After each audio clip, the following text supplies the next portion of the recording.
Welcome, everybody. Thank you for joining me tonight. My name is Michelle Lorenz, and I'm so excited to be here talking to you about our company, LifeVantage, and how we use this genetic field called nutrigenomics to help you maximize your training, boost your recovery, and ultimately optimize your performance. So before we get started talking about how this impacts athletic performance, I wanted to give you a little bit of background on myself.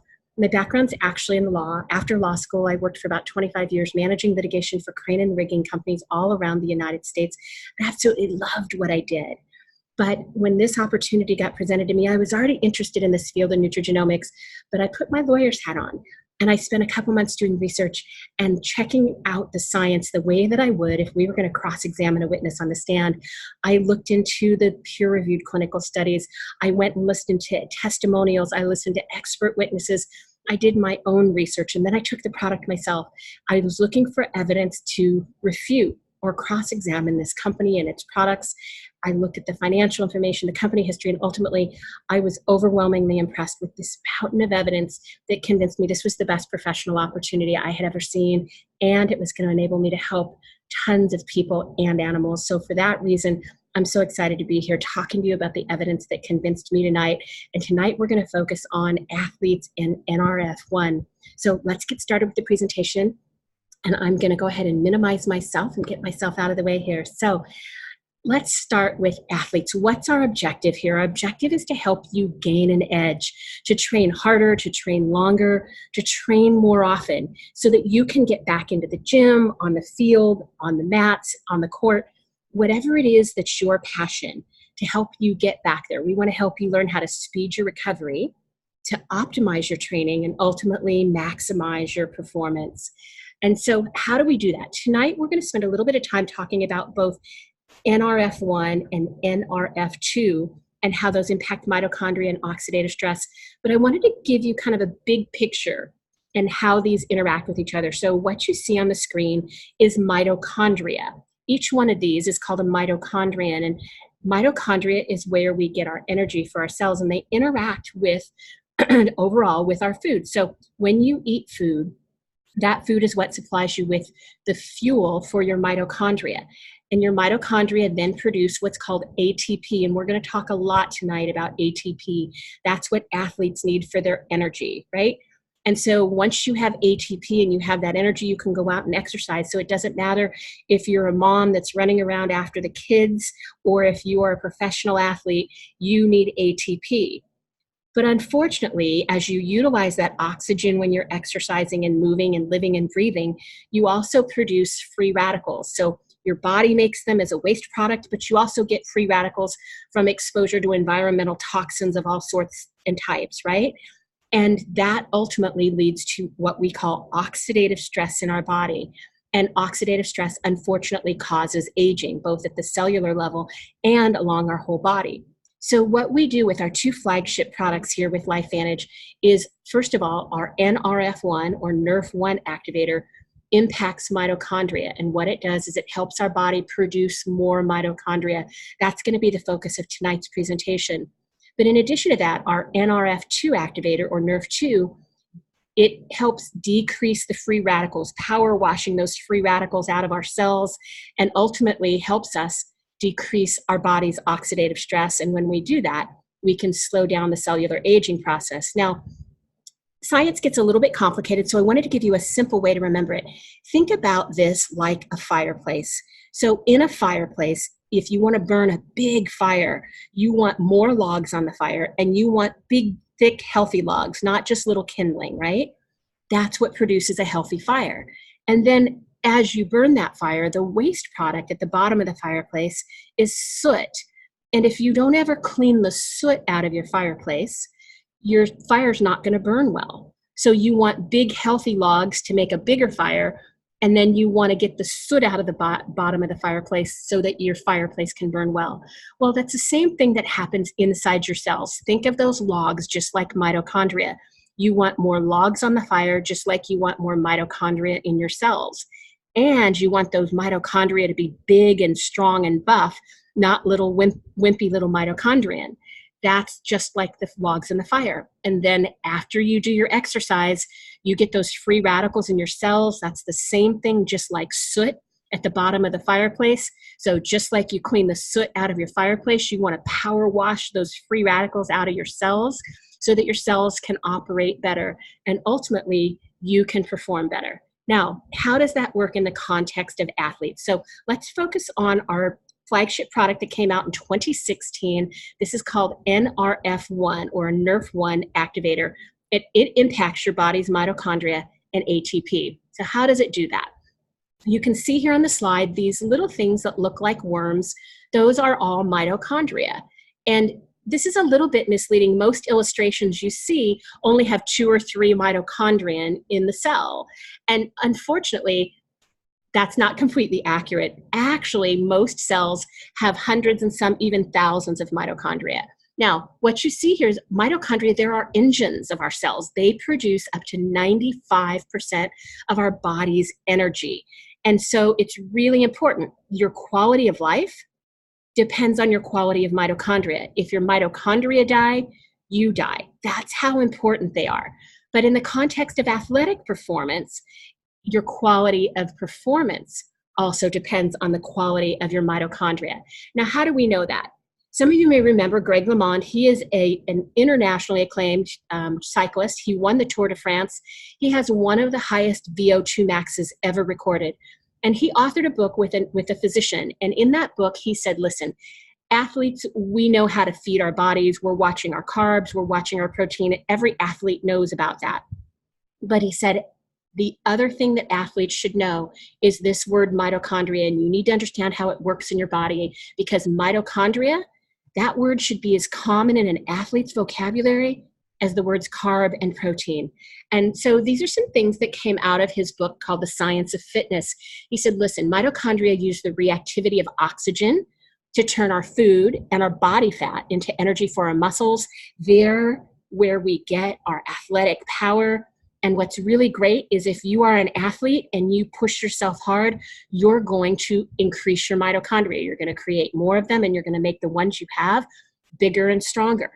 And on the opposite end of that spectrum, if you get injured, the lack of exercise, or if you're a couch potato, that decreases your body's mitochondria. So everybody always wonders why people that are athletes live longer, live healthier, why doctors talk about it. It's because your exercise will boost your mitochondria, and mitochondria are so important to our quality of life, right? So let's talk a little bit more. This is a study called the adaptation of skeletal muscle mitochondria to exercise. So what's the interaction between muscles and mitochondria? That's basically what we're talking about. What we know is that mitochondria, they comprise about 4 to 7% of our muscle fibers in our body. And if you are a professional athlete, it's going to be on the higher end of the spectrum. If you're a couch potato, it's going to be on the lower end of the spectrum.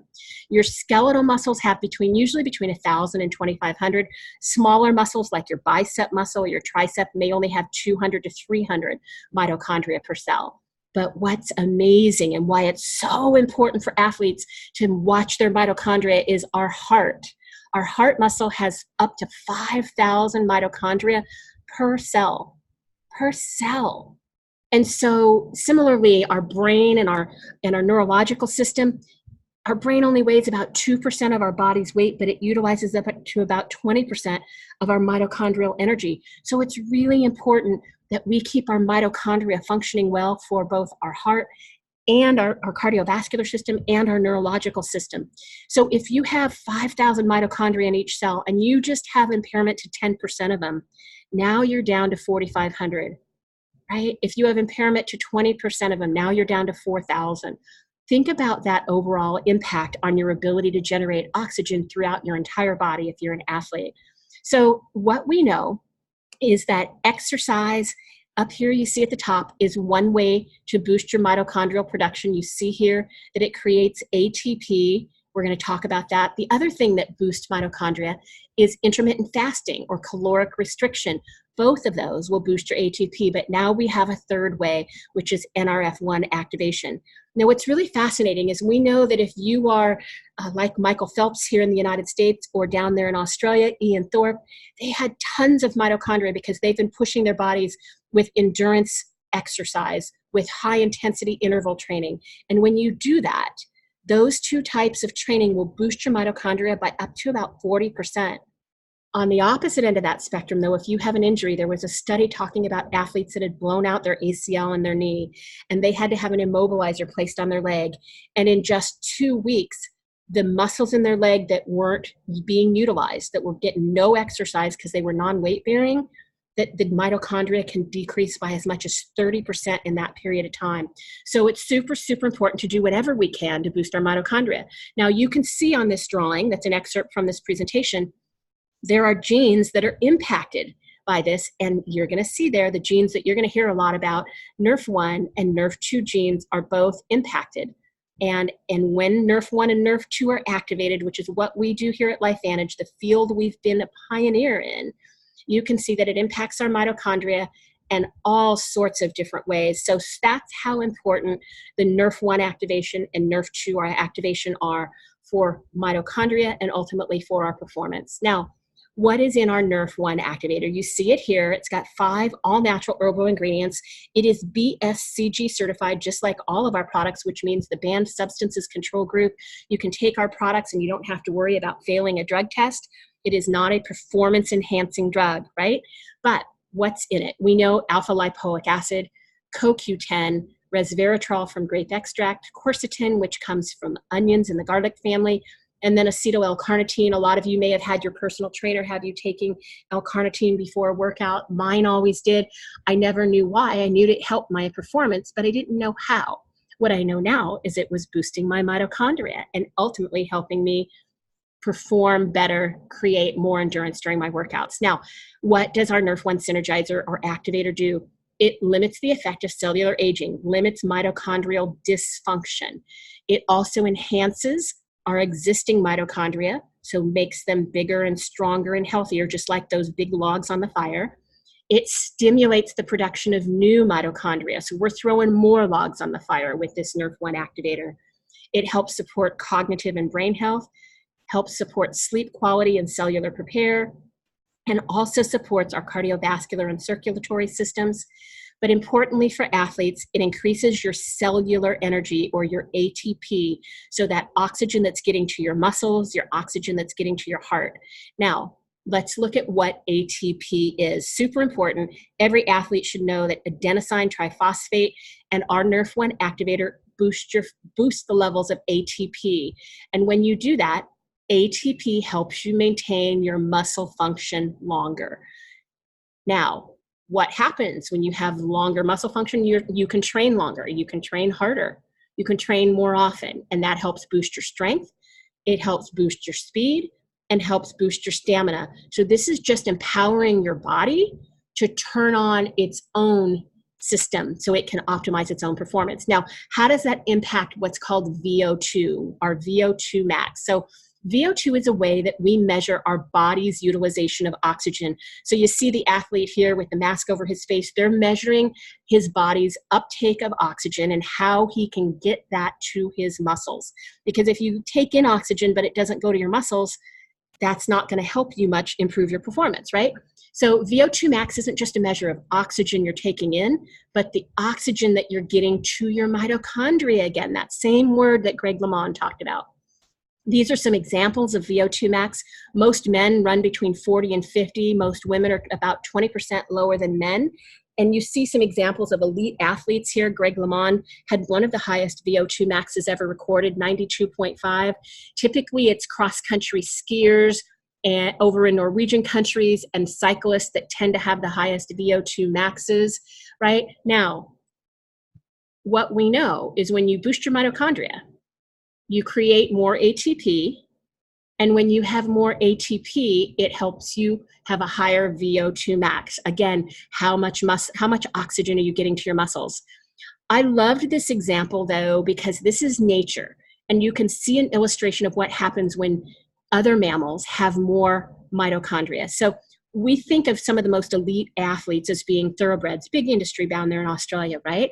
And we know that thoroughbreds, that their average VO2 max is around 200. So about 5 times the amount of a regular human man who's not an athlete.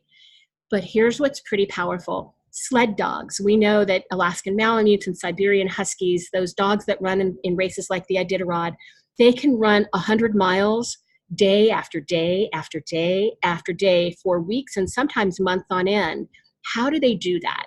They do that because dogs have 70% more mitochondria than humans. And just like human athletes, like Ian Thorpe and Michael Phelps, the more they train, the more efficient their bodies get, and their VO2 max can go from 175 of a regular dog up to 300 if it's a trained sled racing dog. So that's how big of a deal mitochondria is and how much it impacts our VO2 max. Wanted you to understand how significant it would be. Now, also important to you, we wanted to give you an illustration of what's in our NRF1 activator. You see that those are some of the nutrients that are known to boost mitochondria.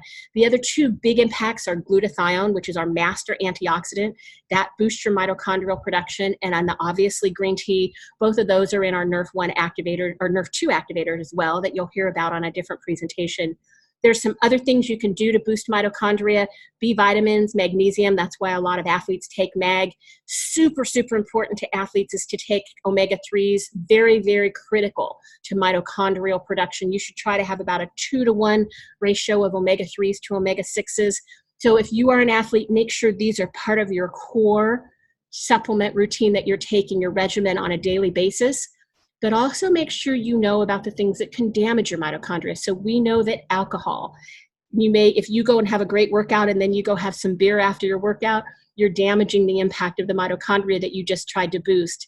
Statins, so if you have any family members that are taking statins for heart disease, those can actually damage your mitochondria. Antibiotics, metformin, a common diabetic drug, amphetamines damage your mitochondria.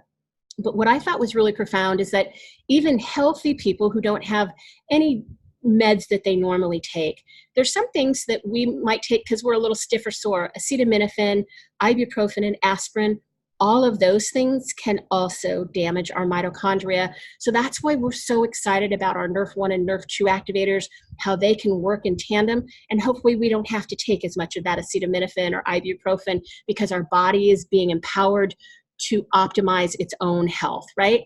Now, what we know about activated athletes, these are some of the people that are distributors here with our company, and some of them are some of just customers.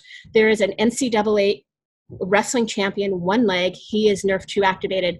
Professional surfers, NRF2 activated. We've got Olympic champions and X Game international champions, gold medal winners. This gentleman is a 15 times national cycling champion out of South Africa.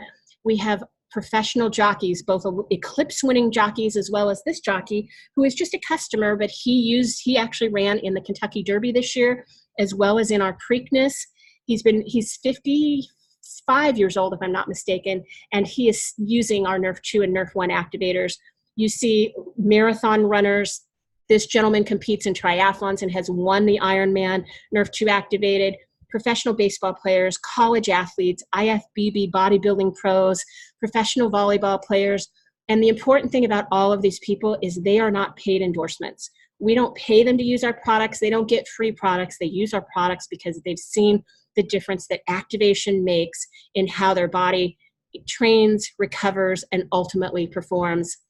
And so that's our goal here with LifeVantage. We want to help you, just as we mentioned, use NRF1 and NRF2 to get back on the court, back on the mat, on the slopes, in the pool, on the track, whatever it is that you're passionate about, to speed your recovery, to optimize your training, and ultimately empower you to maximize and get everything out of your training so that you can maximize your performance. So thank you everybody again for joining us tonight. My name is Michelle Lorenz, and I'm so excited to have shared the news about NRF1 activation with you.